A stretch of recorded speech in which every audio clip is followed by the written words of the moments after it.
예배를 빠지지 않고 드리고 기도도 나름 꾸준히 하고 있는데 왜 이렇게 영혼은 말라가고 있다고 느끼십니까? 찬양을 부르고 말씀을 듣고 주님의 이름을 부르지만 마음 한켠에는 설명할 수 없는 공허함과 무기력함이 가득 차 있다면 지금 당신은 단순히 영적으로 지친 것이 아니라 아주 위험한 영적 무감각 상태에 가까워져 있는 것입니다. 겉으로는 여전히 믿음 안에 있는 것 같지만 실제로는 점점 더 주님과의 관계에서 멀어지고 있는 것입니다. 성경 속 경고처럼 디모데후서 3장에는 경건의 모양은 있으나 경건의 능력은 부인하는 사람들이 말세에 가득할 것이라 하였습니다. 혹시 지금 당신이 바로 그 경건한 모양 속에 숨어 계신 것은 아닙니까? 겉으로는 신앙생활을 잘 이어가는 것처럼 보이지만 사실은 하나님과의 생생한 교제가 끊어지고 있는 상태라는 것을 스스로도 어렴풋이 느끼고 계실지도 모릅니다. 신앙이 어느 순간부터 의무가 되었고 예배가 감동이 아닌 일상이 되었으며 기도는 더 이상 하나님의 임재를 기대하는 시간이 아니라 습관적 읊조림이 되었다면 지금 반드시 멈추어 내면을 들여다보셔야 합니다. 예레미야 2장에서 하나님은 내 백성이 생수의 근원인 나를 버리고 스스로 웅덩이를 팠다고 탄식하십니다. 바로 그것이 지금 이 시대에 그리고 당신에게도 일어나고 있는 현상입니다. 하나님의 생수 대신 다른 것으로 영혼을 채우려고 하고 있지는 않으십니까? 사람의 인정, 종교적인 활동, 비교 속에서의 우월감 같은 것들이 하나님보다 당신의 마음 중심을 차지하고 있다면 그것이 바로 생명의 통로를 막고 있는 우상입니다. 영혼이 메마른 진짜 이유는 환경이 바빠서도 아니고 사역이 힘들어서도 아닙니다. 하나님보다 더 중요한 것을 가슴에 품기 시작하면서부터 내면의 샘이 말라가기 시작하는 것입니다. 회개해야 할 것이 무엇인지 알면서도 미루고 용서해야 할 사람을 붙잡고 판단하고 하나님께서 감동 주신 순종의 자리를 외면했던 순간들, 그것들이 하나씩 모여 성령의 흐름을 막아온 것입니다.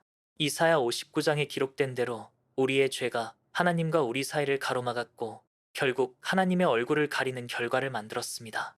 가장 무서운 것은 이 영적 무감각이 시간이 지날수록 더 이상 이상하게 느껴지지 않는다는 점입니다. 예배를 드리는데 감격이 없고 기도하는데 탄식이 없고 말씀을 듣는데 찔림이 사라졌다면 그것은 단순한 감정의 문제가 아니라 성령과의 교제가 끊어졌다는 심각한 신호입니다. 그러나 많은 사람들이 이 상태를 피로라고 착각하고 다시 더 열심히 뭔가를 하려고 합니다. 더 많은 성경 공부, 더 자극적인 말씀, 더 강력한 찬양을 찾아다닙니다. 하지만 내면 깊은 곳의 방향이 하나님을 향하지 않고 있다면 아무리 외적인 자극을 받아도 결국은 다시 마르게 됩니다. 요한복음 7장에서 예수님은 분명히 말씀하셨습니다. 누구든지 목마르거든 내게로 와서 마시라. 지금 가장 중요한 것은 당신이 목마르다는 사실을 인정하는 것입니다. 하나님의 음성이 들리지 않고 기도가 메마르게 느껴질 때 그것은 단순히 힘든 시기가 아니라 주님께 돌아가야 할 때라는 영적 사인입니다. 성령님은 지금도 당신의 마음을 두드리고 계십니다.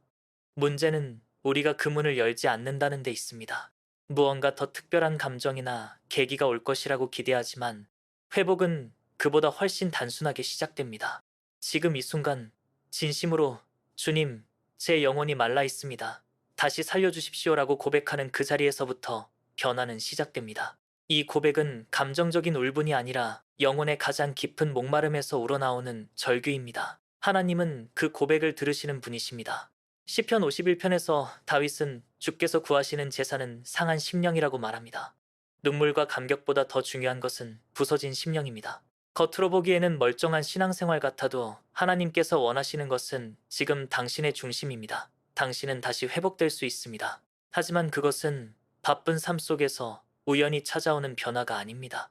정직한 직면, 영혼 깊은 곳의 자백, 그리고 그 이후에 오는 작은 순종들이 회복의 길을 여는 열쇠입니다. 신앙이 말라간다는 것은 결국 하나님 없는 습관 속에 갇혔다는 뜻입니다. 그것이 익숙함으로 바뀌기 전에 반드시 끊어내야 합니다. 지금 이 순간 당신의 영혼은 무엇을 갈망하고 계십니까? 진짜 하나님을 다시 만나고 싶으십니까? 그렇다면 더 이상 돌아다니지 마십시오. 그분은 늘 그 자리에 계십니다. 하나님은 복잡하지 않으십니다. 당신이 정직하게 서기만 하면 그분은 다시 생명을 부으실 것입니다. 바짝 마른 뼈에도 생기를 불어넣으신 하나님께서 오늘 이 말씀을 듣는 당신에게도 새 숨을 불어넣으실 것입니다. 중요한 것은 당신이 형식을 붙잡고 살지 않고 그분을 다시 갈망하기 시작하는 것입니다. 하나님은 침묵하실 때도 말씀하고 계십니다. 그러나 우리는 그 침묵을 방치로 오해하고 외면당했다는 착각 속에 빠지기 쉽습니다. 당신의 기도가 몇 주째, 아니 몇 달째 응답되지 않고 있다면 그 시간 동안 하나님은 아무 일도 하지 않으시는 것처럼 느껴지실 수 있습니다. 그러나 성경을 보십시오. 가장 결정적인 하나님의 역사 앞에는 반드시 침묵의 시간이 있었습니다. 요셉은 하나님께서 그를 잊으셨다고 느꼈던 감옥에서 하나님의 계획을 준비받았고, 모세는 광야 40년의 침묵 속에서 하나님을 알게 되었습니다. 엘리야는 갈멜산 이후 깊은 우울과 고립 속에서 하나님의 세미한 음성을 듣게 되었고, 예수님조차도 십자가 전 밤새 침묵하는 하나님 앞에 무릎 꿇으셨습니다. 지금 당신의 삶에 하나님이 아무 말씀도 하지 않으시는 것 같습니까? 그렇다면 그분은 아마도 당신의 반응을 보고 계신 중일 것입니다. 침묵은 시험입니다. 당신이 기도한 대로 되지 않을 때 여전히 하나님을 신뢰할 것인지, 당신이 예상한 방식으로 일이 풀리지 않을 때 그분의 성품을 의심하지 않을 것인지, 침묵의 가장 깊은 목적은 내면의 신앙을 드러내는 데 있습니다. 아무런 감동도 없고 응답도 없고 심지어 말씀이 딱딱하게 느껴질 때 하나님은 당신의 중심을 지켜보고 계십니다. 욥기는 하나님의 침묵과 욥의 고통을 동시에 보여주며 사람의 고난이 하나님의 외면이 아니라 훈련이라는 것을 선명하게 증언합니다. 당신은 지금 욥처럼 이해할 수 없는 시간 속에 놓여 있을 수 있습니다. 하지만 그 시간은 결코 낭비가 아닙니다. 하나님의 침묵은 하나님의 무관심이 아니라 당신의 믿음을 정금같이 연단하기 위한 작업입니다. 만약 하나님이 당신의 기도에 즉각 응답하셨다면 당신의 인격은 자라지 못했을 것입니다. 믿음은 응답 속에서 자라지 않고 침묵 속에서 단련됩니다. 히브리서 11장에 나오는 수많은 믿음의 사람들은 응답받은 순간보다 응답받기 전의 기다림 속에서 더 위대했습니다. 당신의 침묵의 밤은 하나님의 관점에서는 성장의 계절입니다. 아무 소리도 들리지 않을 때 무엇이 당신 안에서 진짜 드러나는지 하나님은 보고 계십니다. 원망입니까? 아니면 신뢰입니까? 포기입니까? 아니면 묵묵한 순종입니까? 하나님은 침묵 가운데 당신의 선택을 보십니다. 그 선택은 기적보다 더 위대한 신앙의 고백이 될 수 있습니다.